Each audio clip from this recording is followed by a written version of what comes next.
আসসালামু আলাইকুম। Doctor service বিডিতে আপনাদেরকে স্বাগতম। আমি ডাক্তার শামীমা আক্তার বানু। আমি স্ত্রী এবং প্রসূতি বিদ্যায় বিশেষজ্ঞ। আজ আমি আপনাদের সাথে একটা গুরুত্বপূর্ণ বিষয়ে কথা বলতে চাচ্ছি। সেটা হচ্ছে সাদা স্রাব। সাদা স্রাব কি স্বাভাবিক নাকি কোনো সমস্যা? এটা একটা শরীরের প্রাকৃতিক প্রক্রিয়া যা যোনির আর্দ্রতা বজায় রাখে এবং ইনফেকশন প্রতিরোধে সহায়তা করে। এটা স্বাভাবিক। এবং সাদা স্রাবের স্বাভাবিক রং কেমন?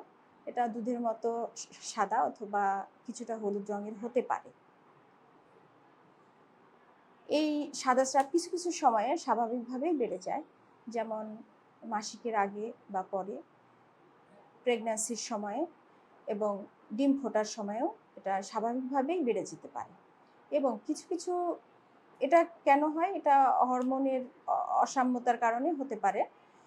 এছাড়াও কিছু কিছু পরিস্থিতিতে এটা বাড়তে পারে, যেমন পুষ্টির ঘাটতি বা অপরিচ্ছন্নতার কারণেও এটা বাড়তে পারে। তবে সাদা স্রাবের সাথে যখন আমরা দেখব যে চুলকানি কিংবা দুর্গন্ধ কিংবা জ্বালা ভাব হচ্ছে, কিংবা এটা রঙটা বদলে গেছে, যেমন সবুজ রং কিংবা হলুদ রঙের, এইরকম যদি পান তাহলে এটাকে আমরা আর স্বাভাবিক বলবো না, এটা অস্বাভাবিক।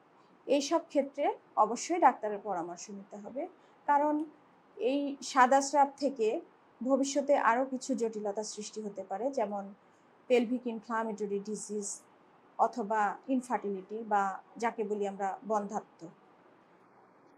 এছাড়াও আরও অনেক সমস্যার সৃষ্টি হতে পারে, যার কারণে সবারই উচিত যখন সাদা স্রাবের সাথে চুলকানি, দুর্গন্ধ কিংবা জ্বালা ভাব কিংবা রং বদলে গেছে, আষ্টে গন্ধ বের হচ্ছে, এইসব পরিস্থিতিতে আপনারা ডাক্তারের পরামর্শ নেবেন এবং চিকিৎসা নেবেন।